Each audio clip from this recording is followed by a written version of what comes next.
काँग्रेसचे युवा नेते उमेश ठाकूर यांच्या वाढदिवसानिमित्त अभिष्ट चिंतन सोहळ्याचं आयोजन करण्यात आलं होतं। यावेळेस महाविकास आघाडीच्या घटक पक्षातील नवनिर्वाचित नगराध्यक्ष आणि नगरसेवकांचा सत्कार करण्यात आला।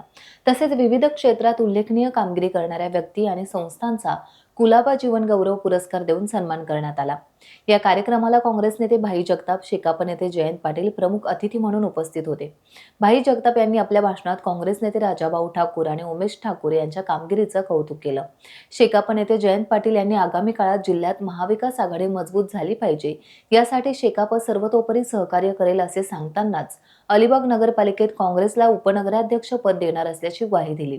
श्रीवर्धन नगराध्यक्षपदी निवडून आलेले अतुल चौगुले यांचा यावेळेस विशेष सन्मान करण्यात आला। यावेळेस उपस्थित मान्यवरांनी उमेश ठाकूर यांना वाढदिवसानिमित्त शुभेच्छा दिल्या। आगामी निवडणुकांमध्ये महाविकास आघाडी चांगली कामगिरी करेल असा विश्वास यावेळेस राजाभाऊ ठाकूर यांनी व्यक्त केला। आज माझे छोटे बंधू उमेशदादा ठाकूर यांचा वाढदिवस होता। तो अतिशय खेळीमेळीच्या आणि आनंदपूर्ण वातावरणात पार पडला।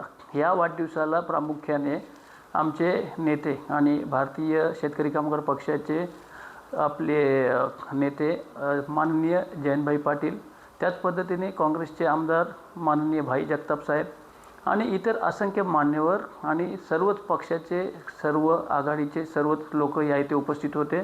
त्यात प्रामुख्याने जर आपण बघितलं असेल तर ज्यांनी श्रीवर्धनमध्ये एक म्हणजे इतिहास घडेल असा ज्यांनी आपण विजय खेचून आणला ते सन्माननीय नगराध्यक्ष अतुल चौगुले हे देखील आज या कार्यक्रमानिमित्त उपस्थित होते।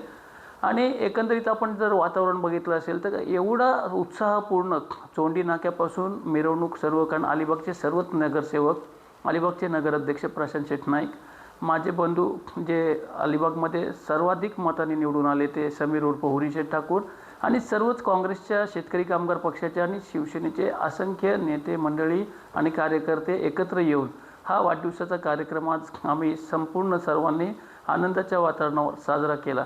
आणि ह्याच्यातून आपण एकंदरीत बघितलं असेल तर जे महाविकास आघाडीचे घटक पक्ष आहेत हे रायगड जिल्ह्यात आज देखील एकत्र असल्याची आपल्याला देखील जाणीव झाली असेल। आणि येणाऱ्या कार्यकाळामध्ये जी जिल्हा परिषद असेल किंवा पंचायत समितीची जे इलेक्शन असेल ही ताकदीने शेतकरी कामगार पक्ष, राष्ट्रीय काँग्रेस, उभाटा, आपला सेना आणि इतर जे आमचे मित्रपक्ष समविचारी आहेत हे एकत्र येऊन आम्ही जोरदार यावेळेला रायगड जिल्हा परिषदेमधले जिल्हा परिषद सदस्य आम्ही निवडून आणणार, ह्याच्याबद्दल माझ्या मनामध्ये 100% खात्री आहे।